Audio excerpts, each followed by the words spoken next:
Assalamualaikum warahmatullahi wabarakatuh. Hello everyone, kembali lagi dengan saya Yorifin, NIM 190321110018.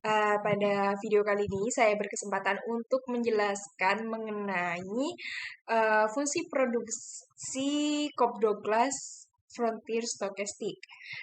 Berikut adalah bagaimana cara saya dalam melakukan analisis menggunakan aplikasi Frontier. Berikut cuplikan videonya. Baik, berikut adalah data yang akan kita gunakan dalam analisis fungsi produksi Frontier ini. Yaitu yang pertama, kita akan menggunakan data ini yang dalam bentuk len. Nah, ini kita copy, kemudian kita pindah ke file yang baru. Nah, dan ini syaratnya, ini ya guys, harus di belakang koma itu 60 di belakang koma. Jadi kita ubah seperti ini. Nah, kemudian sudah ya, jadi 6. Kita simpan. Kita simpan ke dalam file yang ada di Frontier. Seperti ini.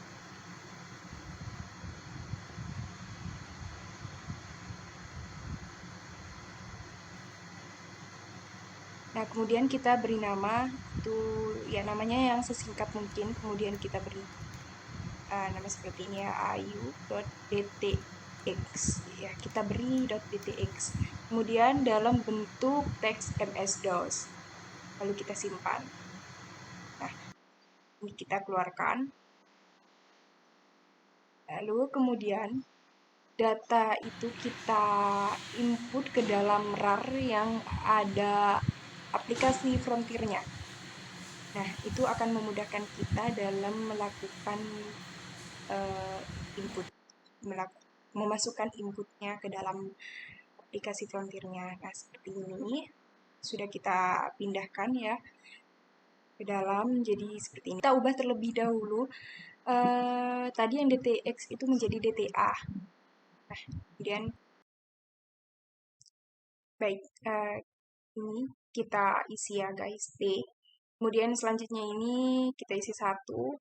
Dan ini nama data yang tadi sudah kita masukkan ke dalam RAR-nya, dan kemudian ini data output yang akan kita namakan untuk hasil dari analisis ini. Kemudian yang selanjutnya itu adalah estimasinya ya, itu 1 aja, kemudian ini dependent variable-nya yes aja, kemudian cross section-nya itu 60 ya datanya, kemudian data time series-nya itu cuma 1, dan data totalnya itu 60 ya.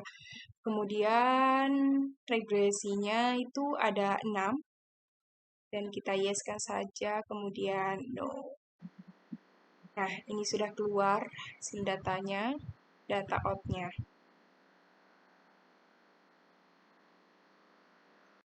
Baik, berikut adalah hasil output dari analisis Frontier yang sudah kita lakukan tadi. Nah, yang pertama adalah pengaruh dari masing-masing variabel dan gamma ya, guys. Nah, ini kita lihat dari final MLE estimates-nya. Nah, kita lihat di sini. Dan ini dapat kita baca seperti ini. Berdasarkan nilai koefisiennya, dilihat bagaimana pengaruh X terdapat Y, apakah negatif atau positif ya guys. Dari data di atas ini dapat dilihat bahwa beta 1 yaitu X1 luas lahan, kemudian beta 2 ini adalah X2 yaitu benih, kemudian beta 3 itu X3 yaitu tenaga kerja, dan beta 5 itu adalah X5 pupuk kandang, memiliki pengaruh positif terhadap variabel Y yaitu jumlah produksi. Sedangkan untuk beta 4, X4 pupuk, dan beta 6 X6 pestisida memiliki pengaruh negatif pada variabel Y.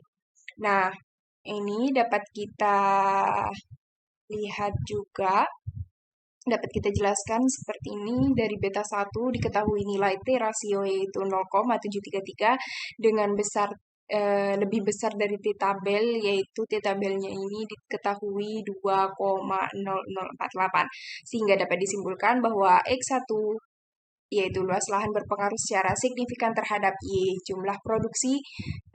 Jadi jika ditingkatkan 1%, maka output meningkat 1,05%.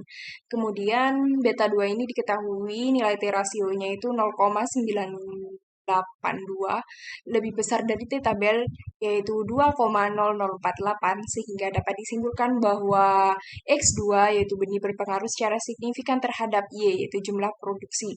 Jadi, jika ditingkatkan 1%, maka output meningkat 0,0863%. Nah, beta 3 ini diketahui nilai T rasio 4,023, lebih besar dari T tabelnya 2,0048, sehingga dapat disimpulkan bahwa X3 tenaga kerja berpengaruh secara signifikan terhadap Y, yaitu jumlah produksi. Jadi, jika ditingkatkan 1%, maka outputnya itu meningkat sebesar 0,53%. Kemudian dari beta 4 ini diketahui T rasionya itu min 4,68, itu lebih kecil dari T tabel yang yaitu sebesar 2,0048, sehingga dapat disimpulkan bahwa X5 yaitu pupuk kandang berpengaruh secara signifikan terhadap Y jumlah produksi. Jadi, jika tingkat 1 tidak berpengaruh ya maksudnya, tidak berpengaruh secara signifikan terhadap Y jumlah produksi. Kemudian dari beta 5 ini diketahui bahwa T rasionya itu lebih besar dari T tabel, sehingga dapat disimpulkan bahwa X5 pupuk kandang berpengaruh secara signifikan terhadap Y jumlah produksi.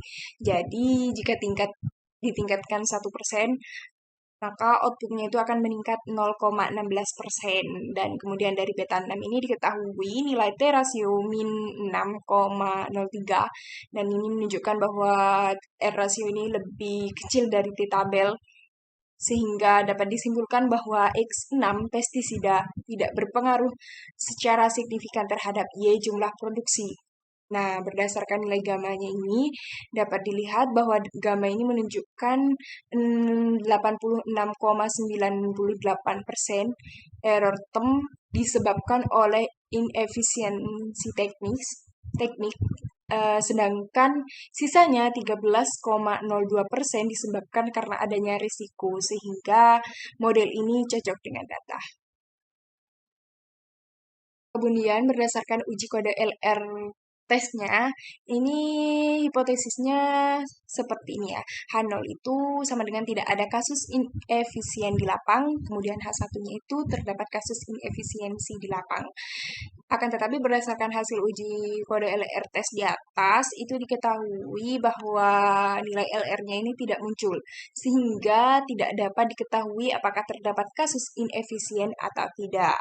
Nah, kemudian hasil output ini menunjukkan bahwa software Frontier di bawah ini diketahui bahwa seluruh responden sebanyak 60% memiliki nilai technical efficiency estimate lebih besar 0,8, yang mana artinya itu bahwa seluruh petani di lokasi penelitian telah melakukan produksi yang efisien secara teknik. Jadi dengan hasil min efisien 0,994 lebih besar dari 0,8, maka dapat diketahui bahwa petani telah melakukan kegiatan produksi yang efisien secara teknis. Berikut adalah penjelasan dari saya, kurang lebihnya saya mohon maaf. Wassalamualaikum warahmatullahi wabarakatuh.